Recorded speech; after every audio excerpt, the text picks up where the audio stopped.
আমরা পুলিশ ভাইদেরকে বলতে চাই, তো আপনারা কি মুসলিম না অমুসলিম? আপনারা কি চাকরির ইবাদত করেন না আল্লাহর ইবাদত করেন? আমরা আমি অফিসারদেরকে বলতে চাই, তো আপনারা কি চাকরির ইবাদত করেন না আল্লাহর ইবাদত করেন? র্যাবের লোকজন যারা আছে, ডিজিএফআই, র্যাব, এনএসআই, আপনারা কি আসলে চাকরিকে ইবাদত করেন, চাকরির ইবাদত করেন না আল্লাহর ইবাদত করেন? যদি আল্লাহর ইবাদত করেন তাহলে সাতেমে রাসূলের পক্ষে তো আপনার দাঁড়ানোর কোনো প্রশ্নই ওঠে না, আপনি ওখানে ডিউটি দেওয়ার তো প্রশ্নই ওঠে না। বরং দেখা যায় চাকরিকে আপনি ইলাহ বানাইছেন, এই কারণে দেখা যায় যে রাষ্ট্রীয় দায়িত্ব পালনের অজুহাত দিয়ে নিষ্পাপ নিরপরাধ, নিষ্পাপ বলবো না, অন্তত নিরপরাধ মুসলিম ভাইদের বুকে চালাইতে আপনাদের বুক কাঁপে না।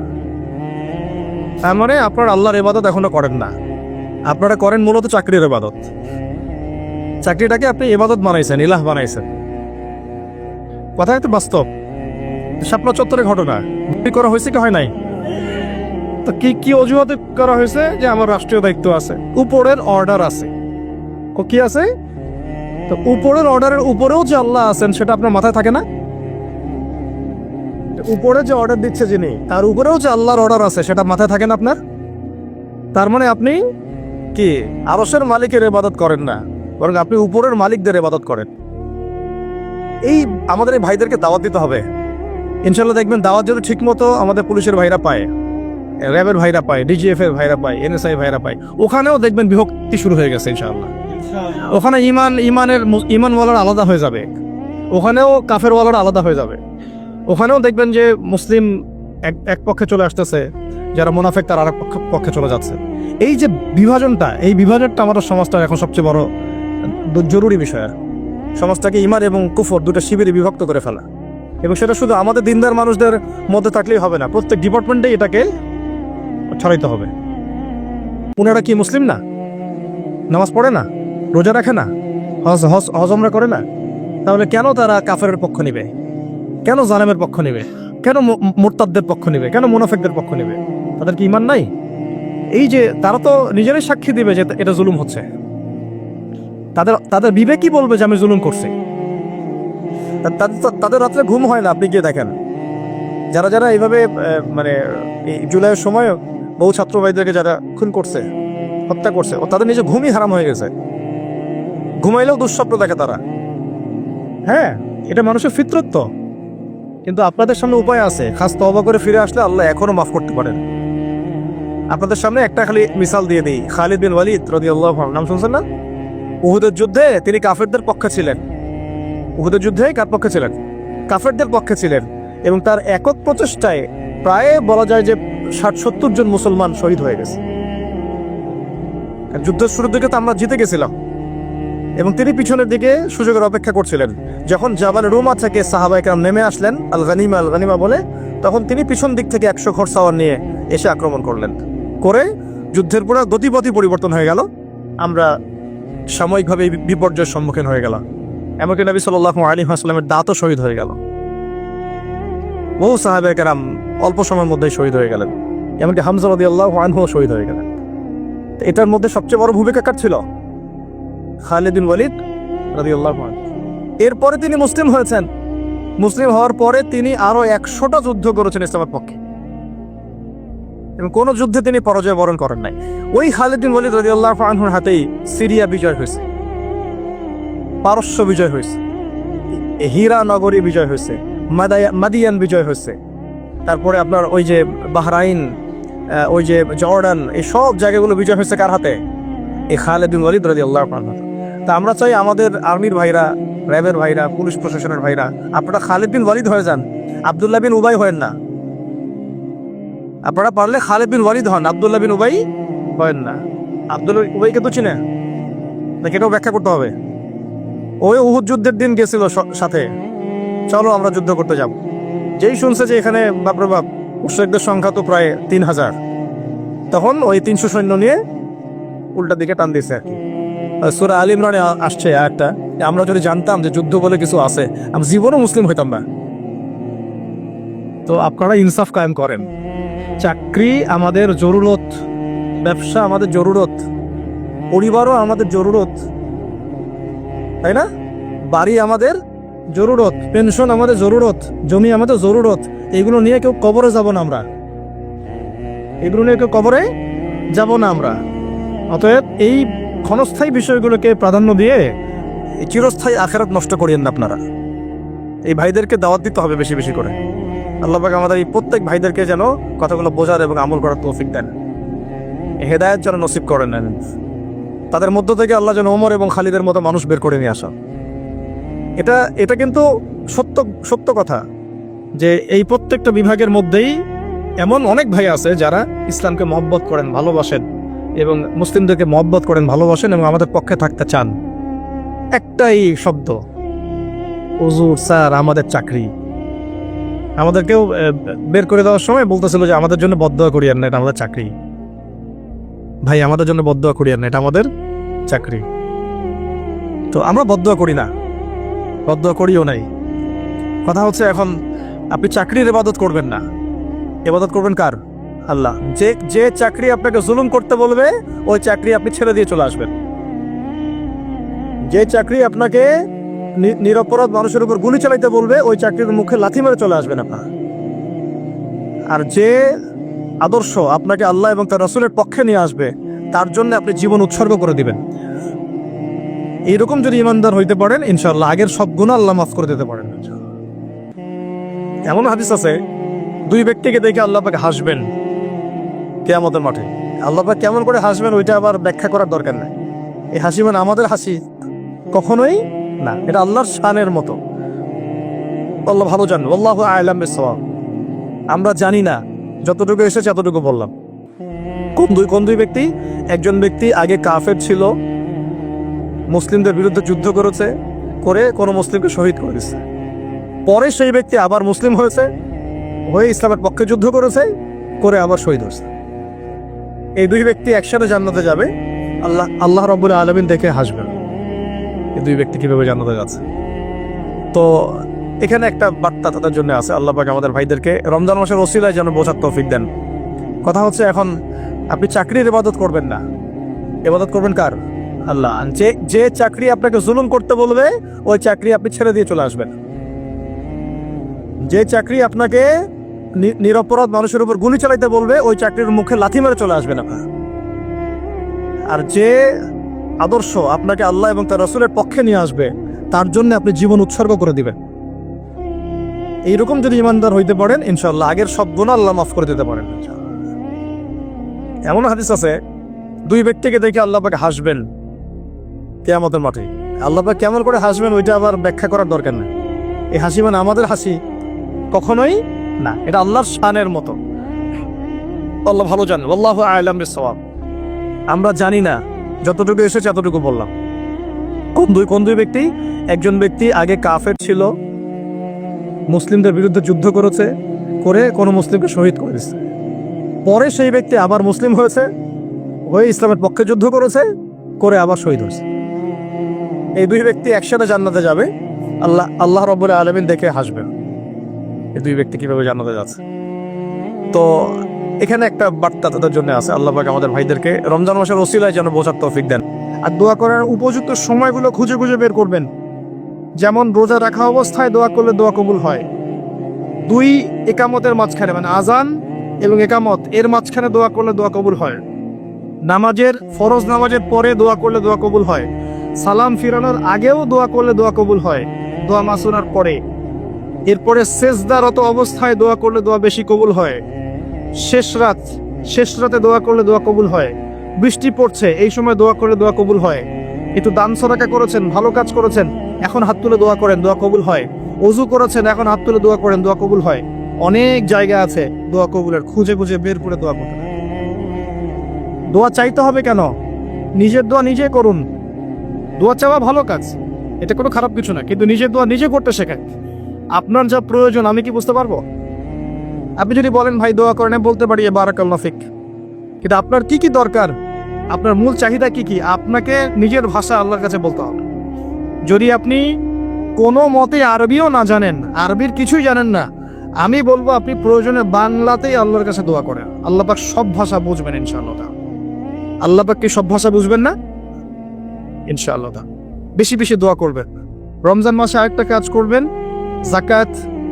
আপনাদের যাকাত যেটা আছে নিসাব পরিমাণ জাকাত লিস্ট করে ফেলবেন, হিসেব পড়বেন, রমজান মাসে জাকাত দিয়ে দিবেন, জাকাত আটকে রাখবেন না।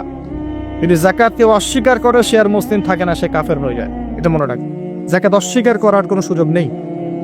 আর অলসতা করে যদি না দেন, এই জাকাত কিয়ামতের মাঠে আল্লাহ পাক এগুলোকে সোনা রূপা পরিণত করবেন, করে গলাবেন, গলিয়ে কপালে, গালে আর পিঠে লেপটে দিবেন, বলেন নাউজুবিল্লাহ।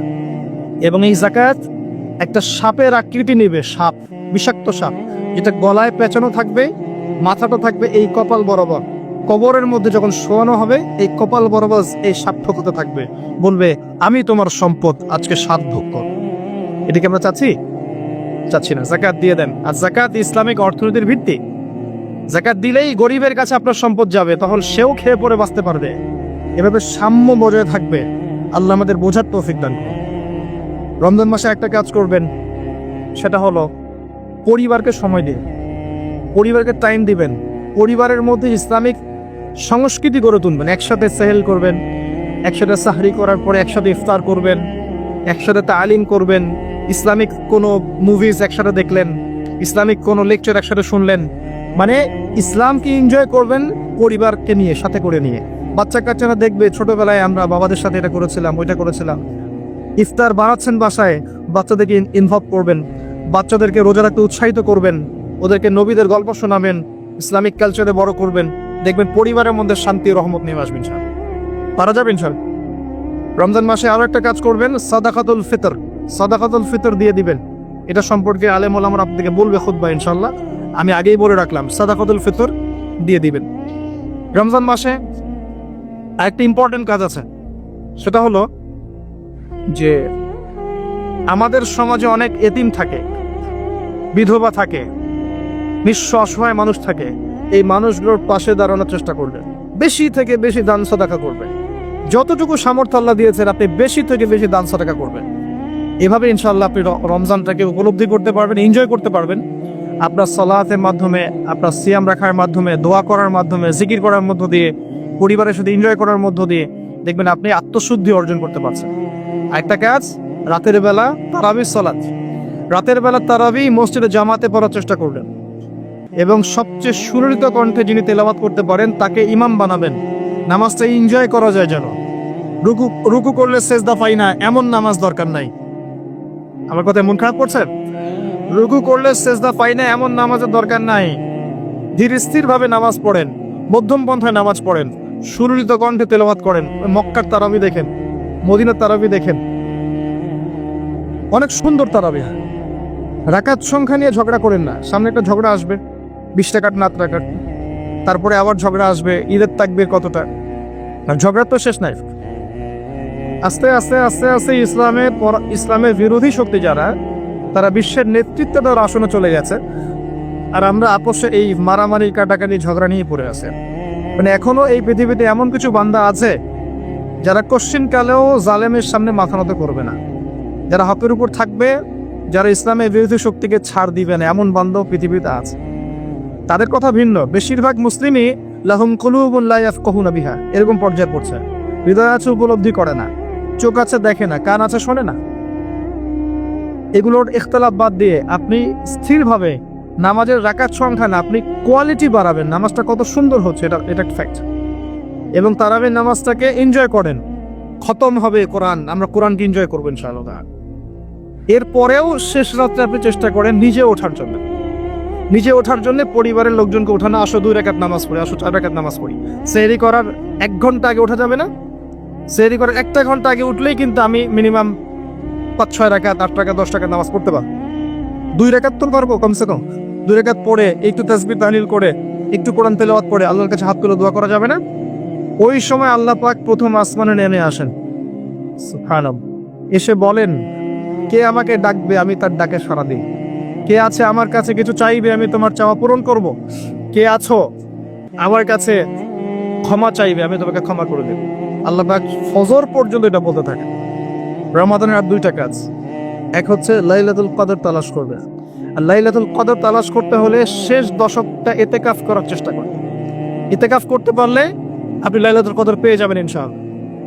স্পেসিফিকলি বলা নাই 27শে রমজানই লাইলাতুল কদর হবে, স্পেসিফিকলি বলার সুযোগ নাই, মিস হতে পারে।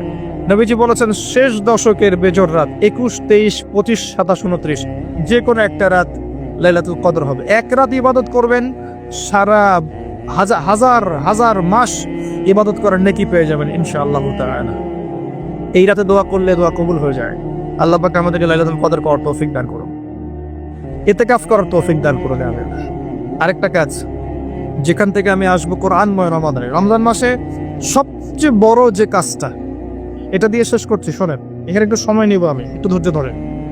রমজান মাসের সবচেয়ে বড় কাজ এবং রমজান মাস যে কারণে মহামান্বিত বা মহিমান্বিত, শব্দটা হয়তো আমি ভুল বলেছি, তো সেটা হচ্ছে আল কোরআনুল কারীম। রমজান মাস সেই মাস যেই মাসে কোরআন নাজিল করা হয়েছে। কি কারণে রমজান মাস এত ফজিলতময়? প্রশ্নটা কি একটা যৌক্তিক প্রশ্ন না? শাবান মাসে কেন এত কিছু নয়? রজব মাসে নয় কেন? রমজান মাসেই কেন? উত্তর একটা উত্তর, যে শাহরু রমাদানাল্লাযী উনজিলা ফীহিল কোরআন। রমজান সেই মাস যেই মাসে আমি কোরআন নাজিল করেছি। কি জন্য নাজিল করেছেন আল্লাহ পাক? হুদাল লিন্নাস, এটা মানব জাতির জন্য হেদায়েত, ওয়া বাইয়িনাতিন মিনাল হুদা, এবং এটা সুস্পষ্ট একটা প্রমাণ, ওয়াল ফুরকান, এবং সত্য মিথ্যার মানদণ্ড, ইলা আখিরিল আয়াত। সূরা কদরে আল্লাহ বলছেন ইন্না আনজালনাহু ফি লাইলাতুল কদর, আমি লাইলাতুল কদরে কোরআন নাজিল করেছি। আর কদর কোন মাসে? শাবানে না রজবে না রমজানে? তাহলে রমজান মাসে কোরআন নাজিল হয়েছে, প্রমাণ হলো। রমজান মাসে আল্লাহ পাক কোরআন নাজিল করেছেন কোথায়? এবার আপনাকে দেখাচ্ছি। এই যে আইয়ামে জাহেলিয়াত, কোথায়? আইয়ামে জাহেলিয়াতে, যখন একটা যুগের মধ্যে শিরক আছে, সুদ আছে, ঘরে ঘরে শিরক, ঘরে ঘরে সুদ, ঘরে ঘরে মাদক, ঘরে ঘরে মেয়েদের অবমাননা এবং গোত্রীয় হানাহানি, কাটাকাটি, মারামারি, জেনা, ব্যভিচার ভর্তি একটা সমাজের মধ্যে। এখানে রমজান মাসে লাইলাতুল কদরে আল্লাহ কোরআন নাজিল করছে। কথা কি বুঝতে পারছেন? এবার এই মাসটাকে আল্লাহ পাক সম্মানিত করে দিলেন। তাহলে রমজান মাসের মূল কাজটা কি? কোরআনকে সময় দেয়া। এই মাসের মূল বিষয়টা কি? আল কোরআন। এখন আসেন, এই জাহেলি যুগে কোরআন নাজিল হলো মাত্র 23 বছর পর। কত বছর? মাত্র 23 বছর কোরআন অনুযায়ী চলার পরে দেখা গেল ওই জাহেলি যুগের মধ্যে কোনো শিরক নাই, ওই জাহেলি যুগের মধ্যে কোনো সুদ নাই, ওই জাহেলি যুগের মধ্যে কোনো নারীর অবমাননা নাই, ওই জাহেলি যুগের মধ্যে কোনো রকমের মাদক নাই, এই জাহেলি যুগের মধ্যে, ওই জাহেলি যুগের কোনো গোত্রীয় হানাহানি নাই, সবাই ভাই ভাই হয়ে গেছে। সুবহানাল্লাহ। কত বছর? 23 বছর। কিভাবে চলেছেন? এই আল্লাহর কিতাব আল কোরআনুল কারীম, এর শিক্ষা এবং এর ব্যাখ্যা সুন্নাহ, এটাকে ফলো করে চলা হয়েছে 23 বছর, মাত্র 23 বছর। এখন সেই আল্লাহ কি নাই? সেই নবী নাই? নবী জীবিত না থাকলেও তার সুন্নাহ নেই, এবং সেই কিতাব আমাদের মাঝখানে নাই? সবই আছে। যদি সেই আল্লাহ থাকেন, সেই নবীর সুন্নাহ থাকে এবং সেই কিতাব আমাদের মাঝে থাকে, তাহলে আমাদের জাহিলিয়াতগুলো দূর করা সম্ভব না? কি করবেন রমজান মাসে কোরআনকে? আপনি জেনেছেন রমাদান মাস কোরআনের মাস, এই মাসটাকে আপনি কিভাবে মূল্যায়ন করবেন? আমি কয়েকটা ক্লাসিফিকেশন বলছি, লিসেন, এই জায়গাটা একটু ভালো করে শোনেন। 1 নাম্বার, বিভিন্ন শ্রেণীর মানুষ থাকে। এক শ্রেণীর মানুষ আছে আমাদের সমাজে যারা আলিফ বা তা মোটেই জানে না। আছে? আছে? এমন অনেক মানুষ আছে, এদের সংখ্যা কিন্তু কম না, প্রচুর মানুষ এরা আলিফ বা তা উচ্চারণ করতে পারে, কোরআন বিশুদ্ধ করে একটা আলহামদুলিল্লাহি রাব্বিল আলামিন এটা পড়তে পারে না, বানান করে করে পড়তে পারে না। আছে না? এক কথায় বিশুদ্ধ তেলাওয়াত করতে পারে না, এমন মানুষের সংখ্যা কম না বেশি? প্রচুর। তাদের জন্য এই রমজানের টার্গেট হচ্ছে তাদেরকে এই রমজানের মধ্যেই কোরআন তেলাওয়াত করা শিখতে হবে। এতটুকু পারবেন? পারবেন না? ভয় পাচ্ছে? রমজান 1 মাস সময় লাগার কথা না, আপনার 20 দিন সময় লাগবে কোরআন তেলাওয়াত শিখতে ইনশাআল্লাহ। বিশ্বাস হচ্ছে না? হয়তো আপনি দ্রুত গতিতে পড়তে পারবেন না, কিন্তু পড়তে পারবেন। আপনি মদ মাখরাজ তাজবিদগুলো শিখতে পারবেন। এখন আপনার জন্য টার্গেট যারা কোরআন মোটেই তেলাওয়াত করতে পারেন না, এই মাসে 1 মাসের মধ্যে আপনি কোরআন তেলাওয়াত করা শিখবেন, এটাই আপনার টার্গেট। পারবেন? মনে রাখবেন, নবী সাল্লাল্লাহু আলাইহি ওয়াসাল্লাম বলেছেন ইকরাউল কোরআন, তোমরা কোরআন তেলাওয়াত করো। ফাইন্নাহু ইয়াতি ইয়াউমাল কিয়ামা শাফিআন লিআসহাবি, কোরআন কিয়ামতের দিন তার পাঠকারীর জন্য সুপারিশকারী হবে ইনশাআল্লাহ। খায়রুকুম মান তাআল্লামাল কুরআন ওয়া আল্লামা, তোমাদের মধ্যে সেই ব্যক্তি শ্রেষ্ঠ বা উত্তম যে নিজে কোরআন শেখে অন্যকে শেখায়। আরো হাদিস এসেছে নবী সাল্লাল্লাহু আলাইহি ওয়াসাল্লাম বলেছেন, আল্লাযী ইয়াকরাউল কুরআন ওয়া হুয়া মাহিরুম বিহ, যে ব্যক্তি কোরআন তেলাওয়াত করে এবং তার উপরে দক্ষ হয়, মা'আস সাফরাতিল কিরামিন বাররা, সেই ব্যক্তি সম্মানিত ফেরেশতাদের সাথে হাসর করবে ইনশাআল্লাহ। ওয়াল্লাযী ইয়াকরাউল কুরআন ওয়া ইয়াতাতা'তাউ ফিহি, আর যে ব্যক্তি কোরআন তেলাওয়াত করে কিন্তু করতে গিয়ে আটকে যায়, ওয়া হুয়া আলাইহি শাক, এটা তার জন্য কষ্টকর হয়, ফালাহু আজরান, তার জন্য ডাবল পুরস্কার আছে। একটা হাদিসে তিরমিজির হাদিসে নবীজি বলেছেন যে মান করা হারফাম মিন কিতাবিল্লাহি ফালাহু হাসানা, যে ব্যক্তি একটা হরফ পড়বে আল্লাহর কিতাবের, আলিফ লাম মিম, লা আকুলু আলিফ লাম মিম হারফুন, নবীজি বলছেন আমি বলছি না যে আলিফ লাম মিম তিনটা মিলে একটা হরফ, বাল আলিফুন হরফ ওয়া লামুন হরফ ওয়া মিমুন হরফ, আলিফ একটা হরফ, লাম একটা হরফ, মিম একটা হরফ, প্রত্যেকটা হরফে তার 10টা করে নেকি হবে ইনশাআল্লাহ। আল হাসানাতু বিআশরি আমসালিহা, একটা নেকিকে 10 দিয়ে গুণ করা হবে। আর রমজান মাসে যে কোনো নেক আমল 70 গুণ বাড়িয়ে দেওয়া হয়। আল্লাহ চাইলে 700 গুণ বাড়াতে পারেন, আল্লাহ চাইলে অপরিসীম বাড়াতে পারেন। আল্লাহ পাক কবুল করুন। তিলাওয়াত করবেন, তিলাওয়াত শিখবেন। তো যাদের কোরআন তেলাওয়াত করার যোগ্যতা নেই, এই মাসে কি টার্গেট দিলাম ভাই? এই মাসে আপনি ন্যূনতম টার্গেট জাস্ট কোরআন তেলাওয়াত শিখবেন, পারবেন ইনশাআল্লাহ। অনেকের মধ্যে কনফিউশন আছে না, আমারটা হচ্ছে কি হচ্ছে না, আছে না, সঠিক হচ্ছে কি হচ্ছে না। আপনিও এই টার্গেটে থাকেন, আপনি এই মাসে কোরআন আবার তেলাওয়াত করা শিখবেন। কিভাবে শিখবেন? মাদ্রাসায় কোর্স করানো হবে, আপনি মাদ্রাসায় যাবেন। অনলাইনে যদি কোর্স করায় কেউ, অনলাইনে কোর্স করবেন, অথবা বাসায় একটা আরবি শিক্ষক নেবেন, অথবা মসজিদ ভিত্তিক এই মাসব্যাপী কোরআন শিক্ষার কার্যক্রম চালু করবেন। করা যাবে ইনশাআল্লাহ। এটা উচিত রাষ্ট্র থেকে চালু করে দেয়া মাসব্যাপী কোরআন শিক্ষার কার্যক্রম। এটা করতে পারলে সবচেয়ে ভালো হতো। এই দেশ থেকে যত মহামারীর ভাইরাস সব চলে যেত। বিশ্বাস করেন না? কোরআনের বরকতে সব বিপদ আপদ কেটে যেতে পারে। সূরা বনী ইসরাঈল আল্লাহ বলেছেন যে ওয়াইযা ক্বরা'তাল কুরআন, হে নবী আপনি যখন কোরআন তেলাওয়াত করবেন বা করেন, জাআলনা বাইনাকা ওয়া বাইনাল্লাযীনা লা ইউমিনুনা বিল আখিরাহ হিজাবান মাসতুরা, যখন আপনি কোরআন তেলাওয়াত করেন তখন আপনার এবং ওই জগৎ, যেই জগৎটা আল্লাহ এবং পরকালে বিশ্বাস করে না, এদের মাঝখানে, মানে ইমানদার এবং এর শত্রুদের মাঝখানে আমি আল্লাহ একটা অদৃশ্য পর্দা স্থাপন করে দেই। সুবহানাল্লাহ। ওই দিক থেকে কোনো ক্ষতি আপনাকে স্পর্শ করতে পারবে না। একটা বিষয় খেয়াল করেন না, যে যখন সূর্য ডুবে যায় তখন পাখিগুলো কি করে? বাসায় ফিরে যায় না? মানে দিন শেষ, সূর্য ডুবে গেছে, এখন বাসায় ফিরতে হবে, তাই না? এভাবে আল্লাহ পাক রমাদান দিয়েছেন আমাদেরকে, কেন জানেন? যাতে এই যে সারা বছর আমরা এদিক ওদিকে ছোটাছুটি করে দূরে সরে গেছি না, এখন কাছে আসো, ঘরে আসো, আল্লাহর কাছে আসো। রমজান মাসে কোথায় আসো? আল্লাহর কাছে আসো। এখন আল্লাহর কাছে আসতে বলে আপনার প্রিপারেশন লাগবে না? আমি আপনাদের আজকে 15টা পয়েন্ট বলবো ইনশাআল্লাহ। বেশি বড় বড় করে না, জাস্ট সংক্ষিপ্ত করে 15টা পয়েন্ট। এই পয়েন্টগুলো আমাদেরকে রমজানের আগেই নিজের মাথায় ঢুকাইতে হবে। পাক্কা নিয়াত করতে হবে আল্লাহ পাক যেন আমাকেও তৌফিক দেন, আপনাদের সবাইকে তৌফিক দান করে। তো আমি যেটা বলছিলাম ভাই, আমাদের আগে ইলম শিখতে হবে, আমল বাড়াইতে হবে, ওলামা কেরামের সহমত লাগবে, আর রিজিক হালাল করতে হবে। কি করতে হবে? কোন অবস্থায় সুদ ঘুষ হারাম দুর্নীতির সামনেও যাবেন, যদি যান আপনি পরকালে পস্তাবেন, আর কিচ্ছু বলার নেই। যদি যান তাহলে আপনি দুনিয়াতেও পস্তাবেন, পরকালে পস্তাবেন। আল্লাহ পাক আপনাকে হেফাজত করে না। আমি বের হয়ে আসেন, নিয়াত করেন, রিজিকের মালিক আল্লাহ। আর রাজ্জাক কে? কে আর রাজ্জাক? এই সাগরের নিচে যে মাছগুলো থাকে লক্ষ লক্ষ কোটি কোটি, কোনোদিন সুদ খায়, ঘুষ খায়, জুলুম করে? ওদেরকে কে খাওয়ায়? এই জমিনে যত প্রাণী আছে চাকরি বাকরি করে, কখনো ব্যবসা করে? কিছুই তো করে না। কে খাওয়ায়? তা আমাকে সুদি খাওয়া লাগলো? আমাকে রিজিকের জন্য সুদি খাওয়া লাগলো? হ্যাঁ, আমাকে ঘুষি খাওয়া, আমাকেই খাওয়া লাগলো? আমাকেই দুর্নীতি করতে হইলো? আল্লাহ পাক আমাদেরকে বুঝ দান করে না। রিজিক আল্লাহ পাক দিবেন। যদি আপনি হারামে চান তখন হারামেই পাবেন, হালালে চাইলে আল্লাহ পাক হালাল রাস্তা বের করে দিবেন ইনশাআল্লাহ। এগুলো আমাদের কাজ ভাই। একদিন দুই দিনের মাহফিল করে আমরা সব কায়েম করতে পারবো না। তারপরে আমাদের পরিবারের আদর্শ ঠিক করতে হবে, পরিবারের মেয়েদেরকে পর্দায় রাখতে হবে, সবাইকে সৎ কাজে আদেশ করতে হবে, অন্যায় কি করতে হবে? নিষেধ করতে হবে, দাওয়াতের কাজ করতে হবে, আলেমদের সহমতে থাকতে হবে, উম্মাকে ঐক্যবদ্ধ করার চেষ্টা করতে হবে। তারপরে ইনশাআল্লাহ দিনের জন্য কিছু করা যাবে। তো ঠিক আছে কথা? আল্লাহ পাক আমাদেরকে বোঝার তৌফিক দান করেন।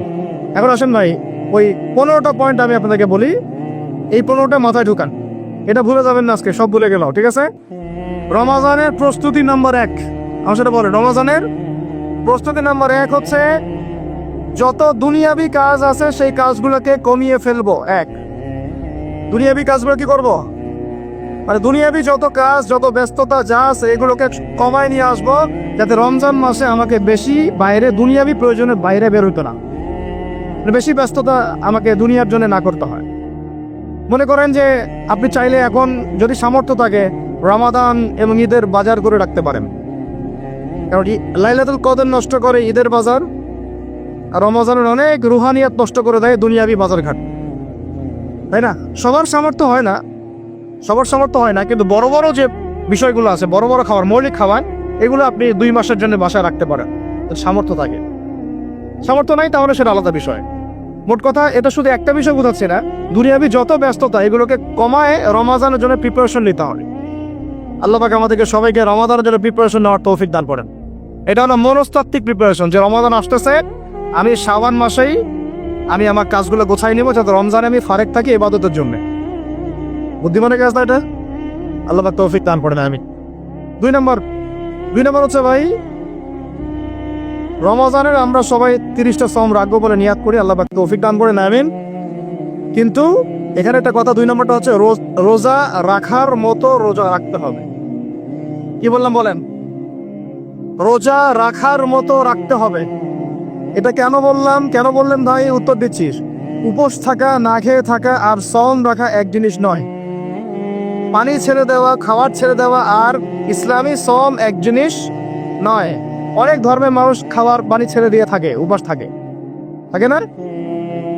হাদিসের মধ্যে নবীজি বলেছেন যে ব্যক্তি রোজা রেখে অন্যায় কাজ ছাড়তে পারলো না, মানে আল্লাহর মাসিয়াত ছাড়তে পারলো না, এই যে কাবায়ের ফাওয়াহিশ এগুলো ছাড়তে পারলো না, অশ্লীলতা ছাড়তে পারলো না, মিথ্যা ছাড়তে পারলো না, বেহায়াপনা ছাড়তে পারলো না, তার না খেয়ে থাকায়, পানি না পান করায় আল্লাহর কিচ্ছু যায় আসে না। আর রোজার বিষয় বুঝলাম। রোজা কাকে বলে ভাই? মানে রোজা মানে হচ্ছে আমি আল্লাহ পাকের সমস্ত নিষেধ ছেড়ে দিব। কি করব? আল্লাহর সমস্ত নিষেধ। রোজা থেকেছি, পানি খাচ্ছি না, খাবার খাচ্ছি না, কার ভয়ে? গোসল করার সময় এক ঢোক পানি খেলে কে দেখবে? এই চেতনা তখন কাজ করে না? চুপ করে 1 লোকমা ভাত খেলে কে দেখবে? কেউ দেখবে? আল্লাহ ছাড়া কেউ দেখবে? কেউ দেখবে না। তারপর আপনি খান না কেন? কারণ আপনি অনুভব করেন যে আল্লাহ পাক আমাকে দেখছে। এটাই হলো ইহসান। এটার নাম কি? ইহসান। এটাই বলা হচ্ছে হাদিসে জিবরিলের মধ্যে, আনতা আবুদুল্লাহ কাআন্নাকা তারাহ, তুমি এমন ভাবে আল্লাহর ইবাদত করো যেন তুমি আল্লাহকে দেখতে পাচ্ছ।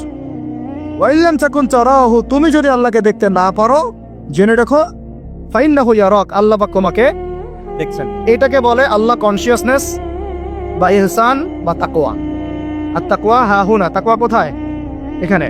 আপনি সওমের আয়াতটা পড়েন, কুতিবা আলাইকুমুস সিয়াম কামা কুতিবা আলাল লাযিনা মিন ক্বাবলিকুম লাআল্লাকুম কি তাত্তাকুন, তোমাদের উপর সওমকে ফরজ করা হয়েছে ঠিক যেমন করে আগের উম্মতদের উপরেও করা হয়েছিল। উদ্দেশ্য হচ্ছে লাআল্লাকুম তাত্তাকুন, যাতে করে তোমরা তাকওয়া অবলম্বন করতে পারো। তারপর আমার আল্লাহ কনসিয়াসনেস, এই যে আমি খাচ্ছি না, পান করতেছি না, আমি বিশ্বাস করি আল্লাহ আমাকে দেখতেছেন, এই তো। সেই বান্দা কেমন করে রমজান চলে গেলেই বেনামাজি থাকতে পারে? রমাদান চলে গেলে কি আল্লাহ তাকে আর দেখে না? সেই বান্দা কিভাবে সুখ খায়, তখন কি আল্লাহ তাকে দেখে না? সেই বান্দা, একই বান্দা কিভাবে জেনা করতে পারে? মেয়েকে নিয়ে কেমন করে বাইকে ঘুরতে পারে? কেমন করে গায়রা মাহরামের সাথে আমরা করতে পারি, ফ্রি মিক্সিং করতে পারি? কেমন করে সে সমকামিতার দিকে ধাবিত হতে পারে? কেমন করে সে জুয়া খেলতে পারে? কেমন করে সে মাদক খাইতে পারে? কেমন করে সে আল্লাহ দ্রোহী আইন বাস্তবায়ন করতে পারে? যদি সে এই চেতনা থাকে যে আল্লাহ আমাকে দেখছেন, এই চেতনাটাকে বদ্ধমূল করার জন্যই রমজান আসে। বলেন সুবহানাল্লাহ। আমি বুঝাতে পারলাম রোজা রাখার উদ্দেশ্যটা কি? ওই জিনিসটাকেই আমাদের ভিতরে ইনস্টল করাই হলো উদ্দেশ্য। লাআল্লাকুম, অংশটা বলেন লাআল্লাকুম তাত্তাকুন। তাকওয়া কি কিনতে পাওয়া যায় বাজারে? এই যে আল্লাহ পাক আমাকে দেখছেন, আমি খাবো না, আল্লাহ আমাকে দেখছেন, আমি পান করতে পারবো না, আমার রেস্ট্রিকশন আছে, পিপাসায় গলা ফেটে যাচ্ছে একেবারে রোদের মধ্যে, তাও খাচ্ছি না, কেন? কার ভয়ে? ওইটাই জীবনের সব ক্ষেত্রে বাস্তবায়ন করার জন্যই রমজান আসে। বুঝতে পারি নাই না? ওই চেতনাটাই, একই চেতনাটাই জীবনের সবগুলো কাজে বাস্তবায়ন করার জন্য কি আসে? রমাদানের 6 মাস।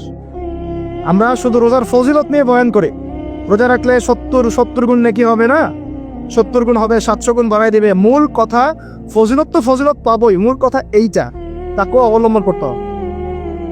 আল্লাহ পাক আমাদেরকে তৌফিক দান করে। কয়টা বলছি বলেন? নয়, 2টা মনে থাকবে। 1, দুনিয়াবি কাজ কমায় ফেলা। 2, কি রোজা রাখার মতো রাখা। 3 নাম্বার হচ্ছে, এটা আমার নিজস্ব একটা পরামর্শ আর কি। 3 নাম্বার হচ্ছে, রোজা রাখার জন্য আমাদের সাহারি করতে হয়, ইফতার করতে হয়। এই তো আল্লাহর ওয়াস্তে সাহারি এবং ইফতারে মুসলমানের মতো খাবার খাবেন, জানোয়ারের মতো খাবার খাবেন না। সাহারি এবং ইফতার এই দুটোতে কি খাবেন? মুসলমানের মুমিনের মতো খাবার খাবেন, জানোয়ারের মতো খাবার খাবেন না। আল্লাহ পাক বোঝার তৌফিক দান করেন। মানে আমরা কিন্তু সাহারিতে কি করি জানেন? 7 পেট খাই। কয় পেট? নবীজি বলেছেন খাবে পেটের 1 ভাগ খাবার, 1 ভাগ পানি, 1 ভাগ, আবার বলি 1 ভাগ খাবার, 1 ভাগ পানি, 1 ভাগ। কার পেট খালি আছে এখন খাওয়ার সময়? খাওয়ার টেবিলে আমাদের ওস্তাদরা বলেন, যে মুসলিম উম্মাহ, আমাদের ওস্তাদরা বলেন, যে মুসলিম উম্মাহ খাবার টেবিলে হেরে গেছে, সে কখনো জিহাদের মাঠে জিততে পারবে না। বুঝতে পারেন নাই? বুঝতে পারলাম না মনে হয়। যারা খাবারের টেবিলেই হেরে গেছে, এখানেই তো আপনি শুনলাম আমি খাইতে পারতেছেন না, প্রবৃত্তির কাছে হেরে গেলে গপ গপ গপ গপ করে খাচ্ছি 7 পেট ভর্তি করে। এখানে তো খাবারের সামনে হেরে গেলাম, প্রবৃত্তির সামনে। সে আবার কাফেরদের সাথে জিতবে কেমনে? টিপে আগে নিজের প্রবৃত্তির উপর জিহাদে তো জিততে হবে। আমার মন চাচ্ছে যে না করি, করবো না, এটার নাম জিহাদ, এটাও জিহাদ। মন চাচ্ছে সুদ খাই একটু, খাবো না, এটার নাম কি? ইয়া। মন চাচ্ছে নামাজ না পড়ি, ঘুমায় থাকি, মন চাচ্ছে না, মন বলতেছে ঘুমাই ঘুমাই ঘুমাই, কিন্তু নামাজ পড়তে হবে। এই উঠলাম, ওযু করলাম, গেলাম, এর নাম কি? এটাও এক প্রকার কি, বরং নফসের সাথে জিহাদটা অনেক বড় জিহাদ বলা হয়েছে, বলা হয় না? এটা মানুষকে শক্ত করবে। একটা মেয়ে সেটা প্রেম করতে মন চায়, করবো না, ওকে দেখবো না, যাবো না কাছে, এটা এর শক্ত থাকার নাম কি? এটা মনের নফসের সাথে কি, বুঝেন? আল্লাহ পাক আমাদেরকে নফস শক্ত করার তৌফিক দান করেন। তো ভাই, খাবার ইফতারেও এভাবে 7 পেট খাবেন না, সারিতেও খাবো না, কথা করি তো ইনশাল্লাহ। শোনেন, পরিমিত খাবেন, পুষ্টিকর খাবার খাবেন। পরিমিত খাবেন কিন্তু পুষ্টিকর খাবার খাবেন, তাহলে যথেষ্ট হবে ইনশাল্লাহ। আর এখনকার যে খাবার, এদের বেশিরভাগই ভেজাল। যত বেশি খাবো তত দ্রুত অসুস্থ হব। এই যে আমরা দিন দিন যে দুর্বল হয়ে যাচ্ছি, বুঝতে পারতেছেন না আপনারা? এটা দিন দিন যে আমরা আগের জেনারেশনের মতো শক্ত না। আমাদের দাদারা, তার দাদারা যেরকম স্ট্রং ছিলেন, আমাদের ইয়াংরাও কিন্তু অত স্ট্রং না। একটা ইয়াং ছেলেকে আপনি এখন 50 বছরের একজন মুরব্বীর সাথে পাঞ্জা লাগায় দেন, পারবে না, ও চাচাই জিতবে। তো এটার কারণ হচ্ছে ভেজাল খাওয়ার, ভেজাল পরিবেশ, ভেজাল সবকিছু। আমরা যা খাচ্ছি বেশিরভাগই বিষ। আর আল্লাহর কসম, এগুলো মনিটর করার দায়িত্ব সরকারের, এগুলো মনিটর করার দায়িত্ব প্রশাসনের। এদেরকে মোবাইল কোর্টের আওতায় নিয়ে এসে একদম 1 বছরের জন্য ঢুকাইতে ভিতরে। আইনের সঠিক প্রয়োগ হলে এমনি সিনা হয়ে যাবে। বাঙালিদেরকে শুধু মিষ্টি মিষ্টি কথা বলে কাজ হবে না, মাঝে মাঝে কঠিন শাসন লাগে। বড় বড় কান্ট্রিগুলো আপনারা দেখে আসেন, মনে করেন রাস্তায় ড্রাইভিং এর সীমা দেওয়া আছে 100 কিলো, ওরা যদি 110 120 চালায় কেউ কিচ্ছু বলবে না, কোনো ট্রাফিক পুলিশও নাই। মোবাইলে একটা মেসেজ চলে আসবে যে তোমার এই 1500 রিয়াল 2000 রিয়াল জরিমানা করা হয়েছে, দিবা না, ড্রাইভিং লাইসেন্স বাতিল। ওটা বাতিল তো হবেই, 6 মাসের জন্য জেল খাটবা। বাপ করে টাকা দিয়েছে, টাকা না দিলেও ওর ভয়ে চালাবে না। বাবারে বাবা, একবার 1500 রিয়াল খাইছে, আবার খাওয়া যাবে। আইন শুরু থাকলে হয় না, আইনের একদম কঠোর বাস্তবায়ন থাকতে হবে। এই জিনিসটা যদি থাকে, দেখবেন সমাজ ঠিক হয়ে গেছে ইনশাআল্লাহ। আল্লাহ পাক আমাদের সবাইকে কথাটা মন থেকে বোঝার তৌফিক দান করে। আমরা কি কারো শত্রু? আমরা সবার শুভাকাঙ্ক্ষী। যদি এই জিনিসটা শক্তভাবে বাস্তবায়ন করা যায়, দেখবেন খাবারের ভেজাল এমনি বন্ধ হয়ে গেছে। মানুষকে মেরে ফেলতেছে খাবার দিয়ে, আর 3 দিনের বাসি তেল দিয়ে রান্না করছে, বললো টাটকা রান্না, খেয়ে ফেলেন। এই যে কোলেস্ট্রল বেড়ে গেল, ক্যান্সার হচ্ছে। গরু ইঞ্জেকশন দিয়ে ফুলায় হাবায় মোটা তাজা করে ফেলেন, করে নাই? কি অবস্থা মানুষের বুদ্ধি! চালের মধ্যে এটা মিশাচ্ছে, ডালের মধ্যে ওইটা মিশাচ্ছে, পানির মধ্যে কি মিশাই দিচ্ছে, ড্রেনের পানি বলতেছে মিনারেল ওয়াটার। হ্যাঁ, ডাব খাবেন, ডাবের পানি আগে ইঞ্জেকশন দিয়ে বের করে ফেলাইছে, ও আগে খাই ফেলছে, অল্প একটু বাকি আছে, ওটার দাম হাঁকাচ্ছে 150 টাকা। নিচ থেকে উপর পর্যন্ত আমাদের সমাজে খালি প্রতারণার প্রতারণা চলতেছে। এই কারণে আমাদের উপর থেকে আল্লাহর রহমত দিন দিন উঠে যাচ্ছে। আমাদেরকে সতর্ক হওয়া উচিত, আমাদেরকে সৎ হওয়া উচিত।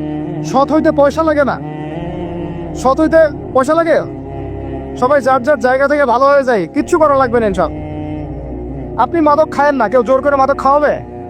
আপনি নিজে সুদ খায়েন না, কেউ জোর করে সুদ খাওয়াবে? এখানে কেউ মাদকের দোকান দিল, আমরা খাই না, ও দোকান নিয়ে চলতে পারবে না? টামটপলা বাঁধে চলে যাবে, কি করবে? যাইতে বাধ্য সে। আমরা খাইলে সে ব্যবসা করবে। আল্লাহর রাস্তায় আমরা কোনো রকম প্রতারণার কাছেও যাব না, হারামের কাছেও যাব না, এবং অন্যকে আমরা প্রতারিত করবো না ইনশাআল্লাহ। বাজার মার্কেটে এটা অনেক জটিল বিষয়। রমজান মাস আসলেই দেখবেন দাম বাড়া শুরু হয়েছে। এখনই অসাধু ব্যবসায়ী যারা, ওরা রিস্টোর করে ফেলাইছে, ওরাও সিন্ডিকেট করে ফেলবে যে এই দামের বাইরে যাবে না। তখন আবার দেখবেন যে সরকার বিপাকে পড়ে গেছে, দাম আর কন্ট্রোল করতে পারতেছে না, তখন ভর্তুকি দেওয়া লাগতেছে, আবার ওদেরকে আইনে আনা লাগতেছে। মানে আমরা নিজেরাই ঠিক নাই। কেন ঠিক নাই? আমরা নিজেরাই ঠিক নাই। এই কারণেই তো আমরা, মানে আমাদের সমাজের উপর থেকে আল্লাহ পাকের রহমত বরকতটা উঠে যাচ্ছে দিন দিন। আপনি দেখে নিন, যে পণ্যের দাম এখন 200 টাকা, রমজান মাস আসলে দেখবেন 250 টাকা 300 টাকা বাড়াই দিচ্ছে। এটা ব্যবসায়ীরা করবে, অনেকেই, অনেক অসাধু ব্যবসায়ী করবে, এরা অনেকেই করবে, এখনো চলতেছে। আমাদের বাংলাদেশে এমন কিছু নাই যেটা উৎপন্ন হয় না। আমরা যদি আমাদের এখানে সঠিক জাকাত ভিত্তিক অর্থনীতি থাকতো, সততা থাকতো, ইনসাফ থাকতো, আমানত থাকতো, আমাদের জিনিস আমরা খেয়ে শেষ করতে পারতাম না, এরপর বাকিরা রপ্তানি করতে পারতাম। অনেক কথা ভাই, এগুলো অর্থনীতির বিষয়, আরেকদিন কথা হবে ইনশাআল্লাহ। রমজানে আসছি যেহেতু, এতটুকু নসিহত করি। 3 নম্বর, যে ভাই আমরা এমন ভাবে খাবো না যে খাওয়ার মনে হয় জানোয়ারের খাওয়া। ঠিক আছে ভাই, পুষ্টিকর খাবার খাবো, কিন্তু পরিমাণে কম। কম বলতে কি একবারে কম না, আপনার প্রয়োজন অনুযায়ী 3 ভাগ করে, 1 ভাগ খাবার, 1 ভাগ পানি, 1 ভাগ ফাঁকা, সুন্নাহ অনুযায়ী। আল্লাহ পাক তৌফিক দান করেন, আমিন। 4 নম্বর হচ্ছে রমাদান মাস মানেই কোরআন। রমাদান মাস মানে কি? এই রমাজানে আমরা সবাই বেশি থেকে বেশি কোরআন তেলাওয়াত করবেন সব। কারা কারা পারি হাত তুলি? আলহামদুলিল্লাহ, হাত নামান। সবাই পড়েন কোরআন তেলাওয়াত, মাশাআল্লাহ মাশাআল্লাহ। এটাই তো চাই, বাংলাদেশের ঘরে ঘরে প্রত্যেক ব্যক্তি যেন কোরআন তেলাওয়াত করা জানে, এটাই তো আমরা চাই। এমন যদি হয় যে 100% মানুষ কোরআন তেলাওয়াত করতে পারে, 16 কোটি মুসলিম, দিন কায়েম হয়ে যাবে ইনশাআল্লাহ। ইনশাআল্লাহ ইনশাআল্লাহ ভিতরে কাজগুলো করেন, আল্লাহ পাক তৌফিক দান করেন। তো ভাই, কোরআন আমরা রমজানে বেশি থেকে বেশি পড়বো ইনশাআল্লাহ ভাই, ঠিক আছে? যারা পারি না, একটা লিমিট ফিক্স করি, কমপক্ষে দিনে 1 পারা, দিনে কমপক্ষে 1 পারা, তাহলে 30 দিনে 1 খতম হবে। ওকে, আরো বেশি পারি 2 পারা, তাহলে 2 খতম হবে। আরো বেশি পারি 3 পারা। এমন আমাদের ইমামদের যুগে, আমাদের 4 ইমামদের যুগে, সলফে সালেহিনদের যুগে প্রতিদিনই 1টা করে খতম দিতেন তারা। সুবহানাল্লাহ, তাদের সময় আল্লাহ বরকত দিয়েছিলেন। সুবহানাল্লাহ, সারা রাত জেগে তেলাওয়াত করতেছেন, নামাজ পড়তেছেন, দিনের বেলা তেলাওয়াত করতেছেন। রমজান মাস হচ্ছে কোরআন নাজিলের মাস। এই মাসে যে হতভাগা কোরআন করতে পারলো না, তার জন্য আফসোস করা ছাড়া কিছু করার নেই। রমজান মাসে কোরআন আগে পড়বো, কোরআন শিখবো, না পারলে কি করবো? না পারলে 1 মাসে শিখবো, অন্যকে শেখাবো, কোরআনের দার্স দিব, কোরআনের মাহফিল হবে, কোরআনের তাবলীগ হবে, কোরআন নিয়ে আলোচনা হবে ইনশাআল্লাহ। আমরা জানবো কোরআনের মধ্যে কি আছে। এটা জানার সবচেয়ে উত্তম মাস হচ্ছে কি? রমাদান। আল্লাহ পাক তৌফিক দান করেন, আমিন। যারা আমরা আরবি জানি টুকটাক ভাঙাচোরা, তারা আমরা এটার অর্থ পড়বো ইনশাআল্লাহ। যারা আমরা আলেম ওলামা আছে অনেকেই, যারা ইফতার দিয়েছি, দাওরা দিয়েছি, বা আমরা তালেব ইলম ওলামা একরাম যারা আছে, আমরা এই কোরআনের তাফসীরগুলো পড়বো ইনশাআল্লাহ। মানে কোরআনময় রমাদান, কোরআনময় কি? এবং চেষ্টা করবেন, আমার খুব ইচ্ছা হয় যদি আল্লাহ পাক আমাকে ক্ষমতা দিতেন, তৌফিক দিতেন, আমার ইচ্ছা হয় যে রমজান মাসে বাংলাদেশের যত মসজিদ আছে সমস্ত মসজিদে কোরআন শিক্ষা ফ্রি হয়ে যাবে ইনশাআল্লাহ। ভালো উদ্যোগ নেন। বাংলাদেশে কত মসজিদ আছে? 1000 না লাখ? লাখ না কোটি? হয়তো কোটি কোটি মসজিদ থাকতে পারে। প্রত্যেকটা মসজিদে যদি বিনামূল্যে কোরআন শিক্ষা কার্যক্রম করা যেত রমজান মাসে, 1 মাসে আপনি দেখতেন প্রায় মিনিমাম 5 কোটি মানুষকে কোরআন শেখানো যায়। তাও হাতে কলমে, তাও কি হাতে কলমে, বই দেওয়া হতো ফ্রি। আর ওই যারা টিচার ক্লাস নেবে ওদেরকে বেতন দিব, ভাতা দিব সরকার থেকে। দেওয়া যায় না? দেওয়া যায় না? আচ্ছা, যদি গভর্নমেন্ট নাও দেয়, আপনারা জাকাত থেকে দিতে পারেন, সদকা থেকে দিতে পারেন, পারেন না? নিজেদের পকেট থেকে দিতে পারেন, নিজের ব্যবসা থেকে দিতে পারেন, এলাকা ভিত্তিক দিতে পারেন, কত উৎস আছে না? যদি এভাবে প্রত্যেকটা মসজিদ থেকে কোরআন শিক্ষা কার্যক্রম চালু করা হয় রমজান মাসে, আমরা দোয়া করি আল্লাহ পাক যেন এই কথাটা পৌঁছে দেওয়ার উপরের লেভেলে তারা উদ্যোগ নেয়। জানি না উদ্যোগ নেবে কিনা, আমাদের দায়িত্ব পৌঁছে দেয় না। তো অ্যাটলিস্ট যদি সবগুলো মসজিদ নাও হয়, প্রত্যেকটা এলাকায় যদি একটা করে মসজিদও হয়, তবুও দেখবেন কয়েক কোটি মানুষকে কোরআন শেখানো যাবে ইনশাআল্লাহ। কোরআন ছাড়া এই জাতিকে আপনি ফিরাতে পারবেন না। কোরআন ছাড়া এই যুবকদেরকে মাজার থেকে ফেরানো যাবে না। কোরআন ছাড়া এই যুবকদেরকে জেনা থেকে ফেরানো যাবে না। এই টিকটক প্রজন্ম হয়ে এরা নষ্ট হয়ে গেছে, শেষ হয়ে গেছে। বাংলাদেশে আশঙ্কাজনক হারে এখন সমকামিতা বাড়তেছে। আশঙ্কাজনক হারে এখন জেনা, ব্যভিচার, পরকীয়া এগুলো বেড়ে গেছে। মাদক দ্রব্যে কি ছয়লাম, এই যে গুন্ডামি, মাস্তানি, ছিনতাই কারা করতেছে? যারা ইয়াং ছেলে পেলে এরা করতেছে। এদেরকে ফিরাইতে হইলে কোরআন ছাড়া কোনো গতি নাই। আইয়ামে জাহিলিয়াতের সেই মানুষগুলো কোরআনের আলোয় শ্রেষ্ঠ মানুষে পরিণত হয়েছে। কথা বুঝতে পারেন নাই? আইয়ামে জাহিলিয়াতের সেই মানুষগুলা যারা একসময় নিজের মেয়েকে দাফন করেছিল জীবন্ত। ইন্না লিল্লাহি ওয়া ইন্না ইলাইহি রাজিউন। চিন্তা করা যায়? আপনি আপনার মেয়েকে দাফন করতে পারবেন জীবন্ত? পারবেন? বলেন। এরকম মানুষ যারা এই কাজ করেছিল, তারা কোরআনের সংস্পর্শে এসে সোনার মানুষে পরিণত হচ্ছে। এই কিতাব আল্লাহ পাক নাযিল করেছেন ওই ঘরের উপরে উঠিয়ে রাখার জন্য না, মাঝে মাঝে বের করবো, ধুলা মুছবো, চুমু খাবার রেখে দিব, এই জন্য না। বাবা মারা গেছে, খুললাম, পড়লাম, সব বক্সায় দিলাম, এই জন্য না। শুধু এই কিতাব আল্লাহ পাক নাযিল করেছেন যারা আমরা হৃদয়ে ধারণ করি। কোথায় ধারণ করি? হৃদয়ে ধারণ করবো তো তখনই যখন আমি বেশি তেলাওয়াত করব, বেশি বেশি পড়বো, সবাইকে পড়াবো, শেখাবো। আল্লাহ পাক আমাদের সবাইকে কোরআনের বিপ্লব ঘটানোর তৌফিক দান করেন। আমিন। তো প্রিয় ভাইরা, 4 নম্বর কাজ, কোরআন শিখবো, পড়বো, শেখাবো, দার্স দিব। কোরআনের একদম বিপ্লব। রমজান মাসে ইনশাআল্লাহ কোরআনময় রমাদান হবে। রমজান মাসে অন্য কোনো বইও পড়ার দরকার নেই প্রয়োজনে।